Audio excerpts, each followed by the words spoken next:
领我挣脱那罪恶的捆锁。我需要你不住的提醒，拒绝罪恶，并助我生活。主带领我挣脱那罪恶的捆锁，我需要你不住的提醒，拒绝罪恶，并助我胜过。离了你，我不能做什么；离了你，我不能做什么。恳求神灵指教我，远离自大的网络。主啊，求你来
Shalom ibu-ibu komisi wanita yang dikasih Tuhan.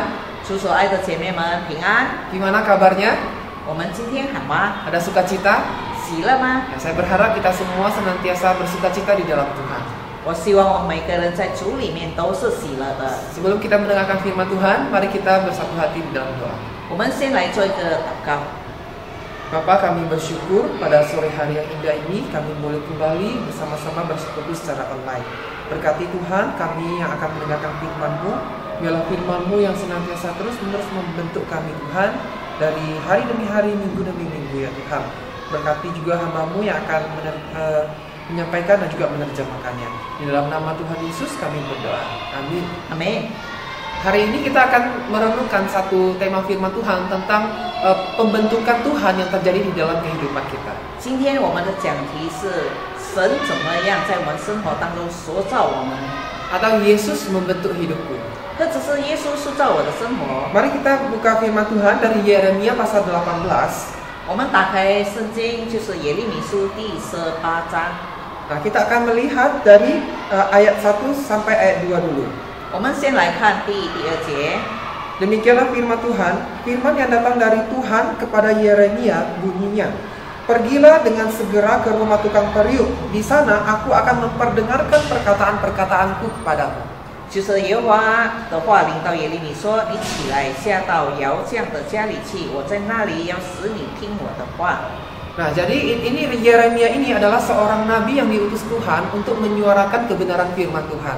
耶利米是神呼召的一位先知，把真理告诉给以色列民。 Dia adalah nabi yang melayani di Israel bagian selatan yaitu Yehuda. 他是在犹大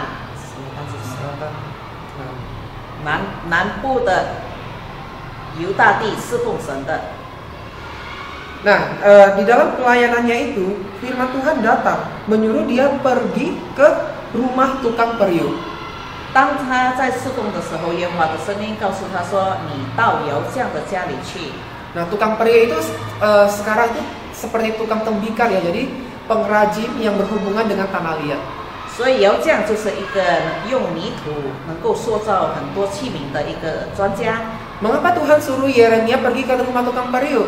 为什么耶和华把耶利米差到这个窑匠的家里去呢？ Karena dikatakan di situ Tuhan akan memperdengarkan perkataan-perkataannya kepada Yeremia. 因为在那个地方，主耶稣要把他的话告诉耶利米。 Lalu apa yang dilakukan Yeremia? Apakah dia pergi mentaati firman Tuhan atau dia mengabaikannya? 那耶利米的反应是什么呢？是跟顺服神，或者是他忽略了？ Nah, kita bisa melihat lagi di ayat 3 dan 4. 我们接下来看第3、第4节。 Lalu pergilah aku ke rumah tukang periuk, dan kebetulan ia sedang bekerja dengan pelarikan. Apabila bejana yang sedang dibuatnya dari tanah liat di tangannya itu rusak, maka tukang periuk itu mengerjakannya kembali menjadi bejana lain menurut apa yang baik pada pandangannya. 所以我就下到窑匠的家里去，正意他转轮做器皿。窑匠用泥做的器皿，在他手中做坏了，他又用这泥另做别的器皿。窑匠看怎么好，就怎么做。 Nah, jadi Yeremia ini seorang nabi yang sangat taat sekali kepada Tuhan. 所以我们可以看到，耶利米是一个非常顺服神的先知。 Dia benar-benar pergi ke rumah tukang periuk. 他真的到窑匠的家里去， Dan kemudian dia mendapati sesuatu hal di situ ketika dia melihat seorang tukang periuk bekerja. 当他到的时候，他正看到这个窑匠正在做这个器皿。 Yaitu kalau ada bejana yang rusak di tangannya itu, 假如在他手中弄的这些器皿做坏了， nah bisa jadi itu bejana vas bunga atau apalah ya, gelas dan lain sebagainya.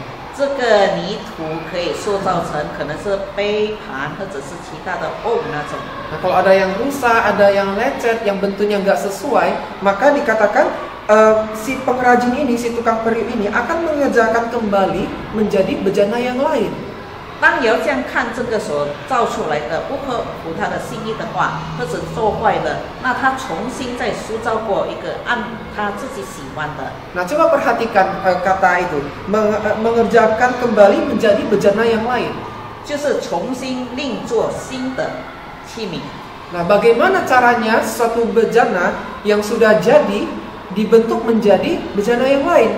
那怎么可能把一个已经塑造好的器皿，把它再弄成为另外一个形状呢？ Nah, tentulah itu harus dihancurkan kembali itu kan semua bejananya seperti sedia kala, lalu kemudian dibentuk ulang.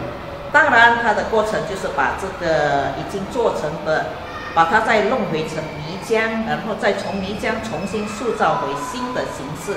Nah, lalu kita bisa melihat ayat 5 dan ayat ke-6. 我们注意第5到第6节。 Kemudian datanglah firman Tuhan kepadaku bunyinya, masakan aku tidak dapat bertindak kepada kamu seperti tukang periuk ini, hai kaum Israel? Demikianlah firman Tuhan. Sungguh seperti tanah liat di tangan tukang periuk, demikianlah kamu di tanganku, hai kaum Israel. 所以耶和华的话就临到我说：“耶和华说，以色列家，我带你们岂不照这窑匠弄泥呢？以色列家，你在窑匠的手怎样，你们在我手中也怎么样。” Jadi inilah suara yang firman Tuhan yang ingin Tuhan katakan kepada Nabi Yeremia ketika dia disuruh pergi ke rumah tukang periuk. 所以这个信息就是耶和华差派耶利米先知到窑匠家里所要看的这个事实。 Nah, Tuhan ingin mengatakan bangsa Israel itu seperti bejana tanah liat di tangan Tuhan. 所以这个窑匠，这个泥在窑匠的手里，这个泥就好像以色列民在神的手中一样。 Dan ketika bangsa Israel didapatin rusak, tidak benar, tidak kudus di hadapan Tuhan, maka Tuhan bisa dan sangat berkuasa untuk menghancurkan dan membentuk ulang bangsanya menjadi satu bejana yang baru. 所以当耶和华看到以色列民的严梗、顽梗的性格、犯罪的行为或者其他不对的行为的时候，主耶稣能够毁灭这个民族，然后重新塑造新的民族。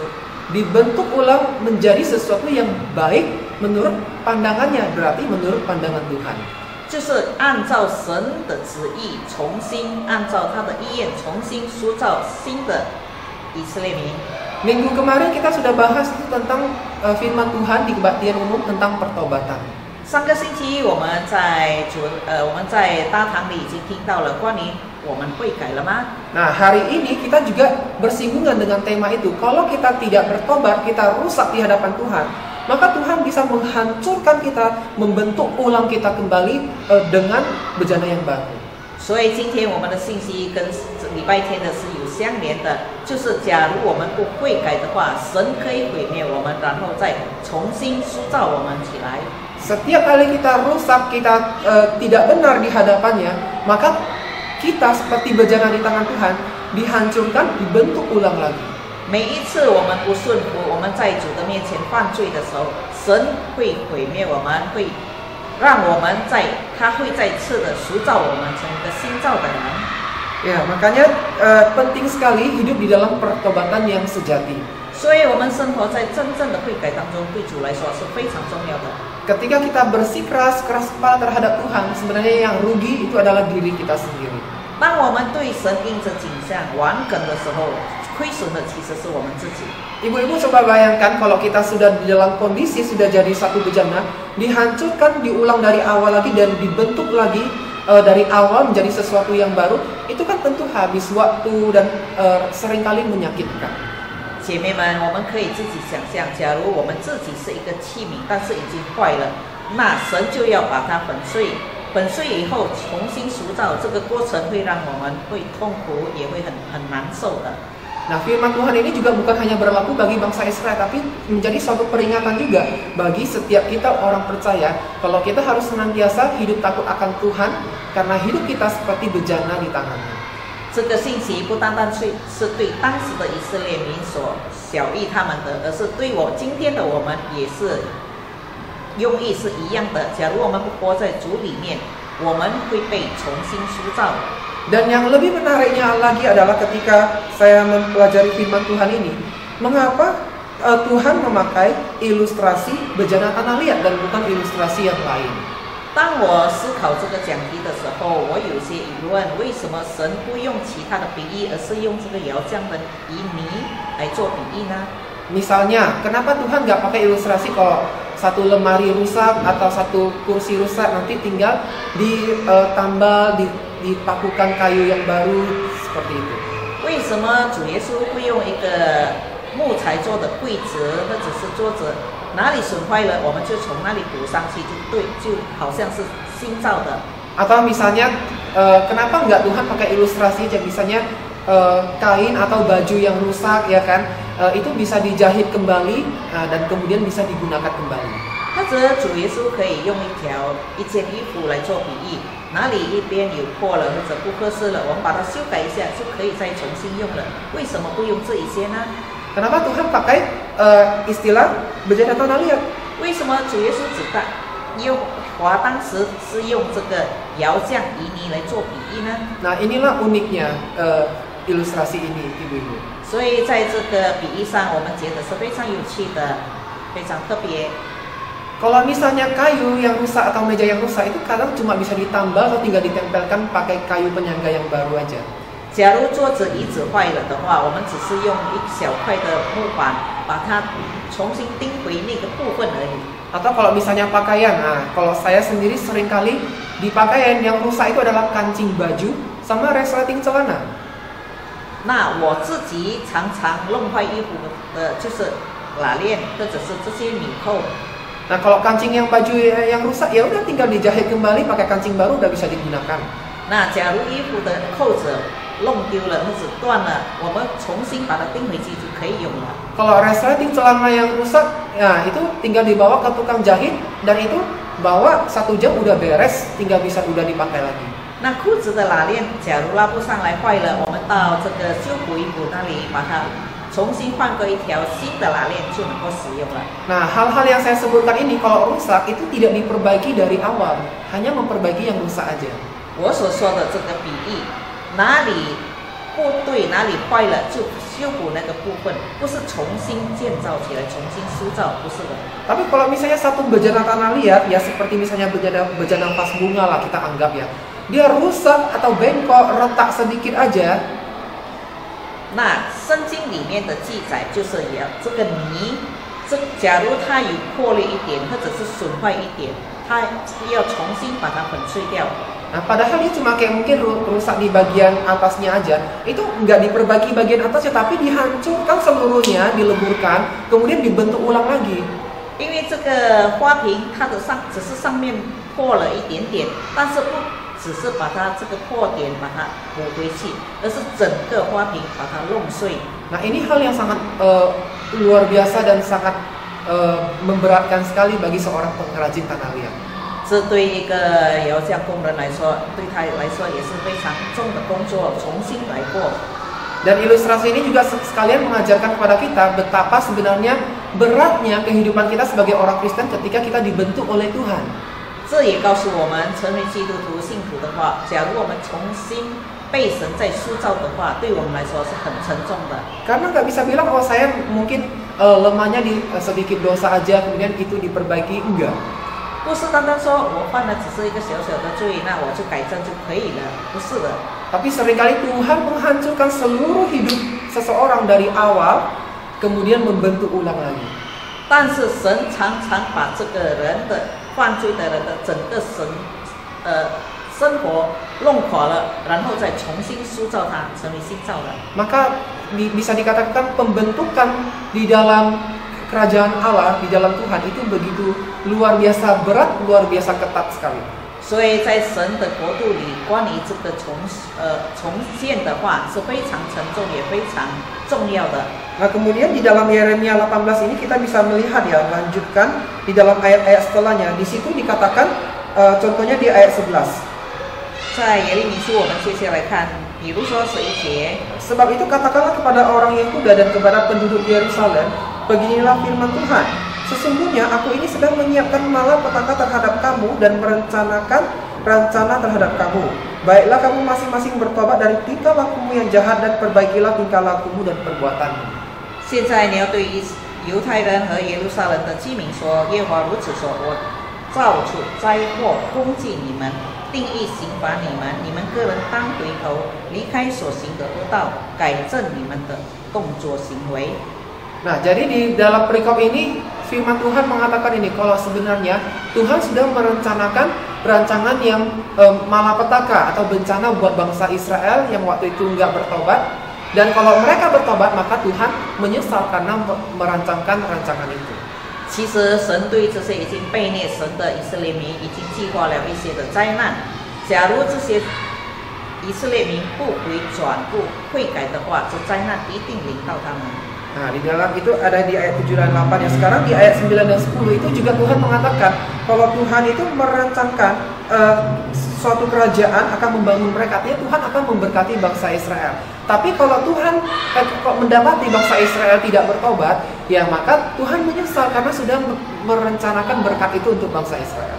这里在第9、第10节也这里说到，我要论到一邦一国要建立，若我在我眼中行为恶的，不听从我的话，我必后悔，不将我的所说的这些福气赐给他们。就是神，假如民众悔改的话，神后悔他这个降灾的计划。 Maka sampai tadi puncaknya itu firman Tuhan dikatakan di ayat 11 yang sudah kita baca tadi, bertobatlah dari tingkah laku dan perbuatan yang tidak benar. 所以在11节就是告诉我们，重要的告诉我们，提醒我们要悔改，要重新有新的生活，不要再犯罪了。 Nah, lalu di ayat 15 kita bisa melihat bagaimana respon bangsa Israel. 那在4、5节我们可以看到百姓们怎么样回应神的呼吁。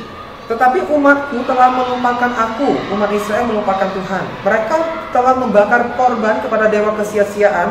Mereka telah tersandung jatuh di jalan-jalan mereka, yakni jalan-jalan dari dahulu kala, dan telah mengambil jalan simpangan, yakni jalan yang tidak diratakan.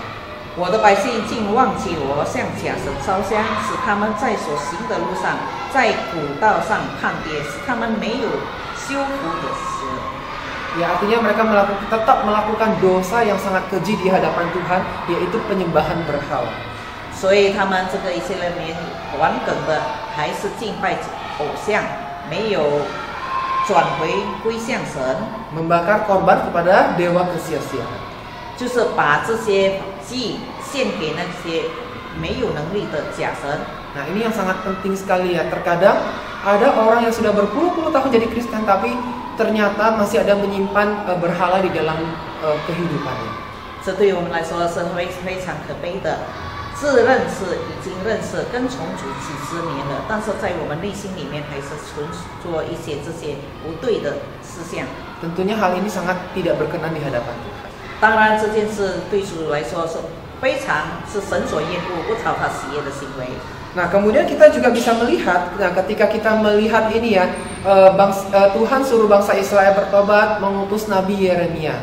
从这件事我们可以看到，耶和华差派耶利米到以色列民当中。 Dan ternyata kalau setelah saya lihat-lihat ya, sebenarnya siapa yang dibentuk di sini? Karena sampai akhir bangsa Israel itu nggak bertobat. 从这段经文我们可以看到，到底谁被塑造？因为到结果后来以色列民也不悔改。 Nah, kita bisa melihat pergumulan Nabi Yeremia ketika dia suruh bangsanya bertobat.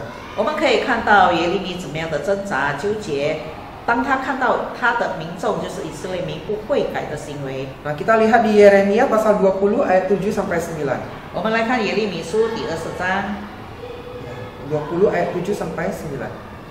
第7到第9节。 Nah, di ayat 7 dikatakan, ini Yeremia yang berkata ya, Engkau telah membujuk aku ya Tuhan, dan aku telah membiarkan diriku dibujuk. Engkau terlalu kuat bagiku, dan Engkau menundukkan aku. Aku telah menjadi tertawaan sepanjang hari. Semuanya mereka mengolok-olok aku. 耶和华，你曾劝导我，我也听了你的劝导。你比我有力量，且胜了我。我终日成为笑话，人人都戏了我。 Ya, ini bahasa yang sederhana, sepertinya kita semua bisa mengerti. 这是非常简单的字迹，我们很容易的去了解它。 Ini nada kekecewaan dari seorang nabi Yeremia. 这是耶利米先知内心里面的非常失望的一段话。 Sepertinya dia menyesal karena sudah menjadi seorang nabi. 看起来他对他的这个先知的位分觉得有一些后悔。 Kenapa? Karena tiap kali dia menyuarakan suara kebenaran Tuhan untuk bangsa Israel bertobat, dikatakan dia menjadi bahan tertawaan sepanjang hari. 因为他每次把主的话晓谕给以色列民的时候，他常常被成为笑柄的人物。 Dan yang paling parah, semuanya mereka mengolok-olok Yeremia. 更糟糕的是，圣经里面记载，人人都戏弄我。 Berarti nggak ada satu orang pun yang bertobat. 这里可以看到，没有一个人悔改。 Lalu ayat 8, 第8节， setiap kali aku berbicara, terpaksa aku berteriak, terpaksa berseru, kelaliman, aniaya, sebab firman Tuhan telah menjadi celah dan cemooh bagiku sepanjang hari. 所以在第8节这里，耶利米先知也这么说：我每逢讲论的时候，就发出哀声，我喊叫说有强盗和毁灭，因为耶和华的话终日成了我的凌辱击刺。 Nah, saking bebalnya bangsa Israel, Nabi Yeremia ini terpaksa harus berteriak setiap kali dia menyuarakan suara Tuhan. 我们可以看到以色列民有多么顽梗的心，没有一天，每一次。 Dia terpaksa berteriak setiap kali menyuarakan suara Tuhan. 每一次他把神的话语小一些以色列民的都要用喊，都要用哀声。 Dan karena pekerjaan sebagai nabi inilah dia diejek dan dihina oleh bangsanya sendiri. 因为他成为先知的这个责分，让他不断的被他的民众所讥笑、所嘲笑。 Kelihatannya dia menyesal ya jadi nabi. 这里看起来好像他非常后悔成为一位先知。 Dan kelihatannya mungkin dia menyesal karena waktunya telah habis di situ. 看起来他也觉得非常的失望，因为他的时间，他花尽了他的时间也没有成果。 Kelihatannya dia gagal, dia seorang nabi yang tidak berhasil di dalam pembentukan ini. 这里我们可以看起来好像他所做的一切没有带来成果，没有果效。 Tetapi di ayat 9 itu ada satu perbedaan yang luar biasa. 但是我们继续看第9节。 Tetapi apabila aku berpikir, aku tidak mau mengingat dia dan tidak mau mengucapkan firman-Nya lagi demi namanya, maka dalam hatiku ada sesuatu seperti api yang menyala-nyala, terkurung dalam tulang-tulangku. Aku berlelah-lelah untuk menahannya, tetapi aku tidak sanggup. 就是耶利米说：“我若说我不再提耶和华，也不再奉他的名讲论，我便心里觉得我似乎有烧着的火闭塞我的骨中，我就含忍不住，不能自禁。” Nah, ini kalimatnya indah sekali ya, seperti sebuah puisi begitu.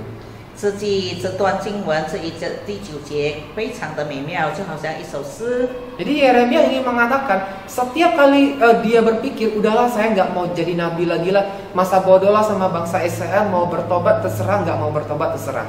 每一次当耶利米觉得失望的时候，他有一个意念，就是我不再管这个以色列民了，他们要悔改悔改吧，不悔改也随你吧。 Nah, tiap kali dia berpikir seperti itu, maka di dalam hatinya ada sesuatu yang seperti api terkurung dalam tulang-tulangnya. 但是每一次他这样要随着以色列民随他们意的时候，他内心里面有一股这些火好像焚烧到他的骨中这样的痛苦。 Dan dia katakan dia berlelah-lelah untuk menahan api yang menyala-nyala itu. Dia ingin mengabaikannya, tapi dia nggak sanggup. 其实他内心里面这些非常有诡异的，想要忽略以色列民，不再管他们，但是他做不到。 Mengapa dia nggak sanggup?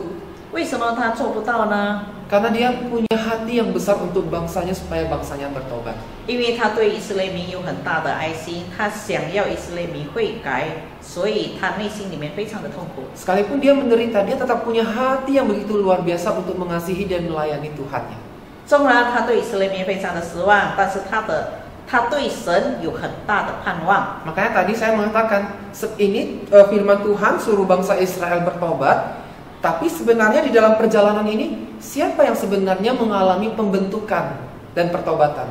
在我们读的这一段经文当中，我们可以看到耶和华要耶利米呼吁以色列民悔改，但是从这一段经文我们可以看看到底谁是被重新塑造的呢？ Karena kita jelas melihat bangsa Israel nggak bertobat itu, nanti sampai Tuhan Yesus datang pun nggak bertobat. 我们可以从这个圣经里面可以看到，以色列民从这个耶利米先知一直到主再来的，主已经到降世为人的都没有悔改。 Tetapi di sini kita bisa melihat ada satu pembentukan yang luar biasa terjadi kepada seorang nabi Yeremia ini. 但是从圣经节里面我们读的这个刚才的，我们可以看到重新被塑造的是耶利米先知他自己 Maka demikianlah juga dengan hidup kita, ibu-ibu yang dikasihi Tuhan. 所以姐妹们，我们的生活应该也是这样。 Ya. Hidup kita ketika kita menyuarakan kebenaran Tuhan kepada keluarga, kepada anak cucu kita. 我们常常在家庭里面呼吁，我们要相信神，要信靠神，无论是对我们家里的孩子、媳妇、孙子们。 Ya terkadang itu tidak mudah dan mungkin mengalami penolakan juga. 有的时候，这些他们也会击击我们，也会不容易做到。 Kita mau mengabarkan Injil kepada keluarga kita supaya mereka bertobat percaya Yesus, itu tidak mudah juga, bukan? 我们要把福音传给我们的周遭的人，我们家人，当然这是不是容易的事。 Tapi biarlah Tuhan Yesus terus-menerus membentuk kita juga dipakai oleh Tuhan seperti Yeremia ini. 我们要不断的恳求神塑造我们，就好像耶利米这样，从来没有灰心过。 Ya, sekalipun saya ditolak atau karena Injil dan lain sebagainya, 纵然我因为传福音或者是其他见证被人击剑的话， biarlah hati kita tetap menyala-nyala untuk menyuarakan kebenaran Tuhan. 让我们的心是火热的宣扬、传讲主的信息。 Itulah pembentukan yang Tuhan bentuk di dalam proses kehidupan kita semakin serupa dengannya. 这就是神经过这些，让我们塑造我们的新的生活。我们我们生活越像主耶稣。 Amin. Amin. Mari kita berdoa. 我们来做一个结束祷告。 Bapak, kami bersyukur pada sore hari ini kami boleh belajar dari seorang nabi yang bernama Yeremia. Kami sungguh melihat pembentukan yang luar biasa di dalam kehidupannya, Tuhan. Biarlah Engkau juga yang membentuk kehidupan setiap kami, anak-anak-Mu, di dalam proses kehidupan kami. Tentu tidak mudah Tuhan untuk setia mengikut jalan kebenaran-Mu. Bahkan tidak mudah Tuhan untuk menyatakan kebenaran Injil-Mu terhadap mungkin keluarga kami yang belum percaya, teman-teman dekat kami, atau orang-orang di sekeliling kami. Tapi biarlah kami Tuhan, tolong kami agar tidak menyerah. Kami percaya Tuhan ada kekuatan Tuhan yang senantiasa menolong dan membentuk kami Tuhan. Sekalipun kami Tuhan mungkin sebagian besar kami sudah lanjut usia, tapi kami tahu Tuhan tidak ada batasan usia ketika kami dibentuk oleh Engkau Tuhan. Kami percaya Engkau tetap memakai kami Tuhan untuk setia melayani Engkau Tuhan sampai selama-lamanya. Pakai kami, bentuk kami Tuhan. Dalam nama Tuhan Yesus kami berdoa. Amin. Amin. Ya, Tuhan Yesus memberkati kita sekalian. 愿神祝福我们每一位。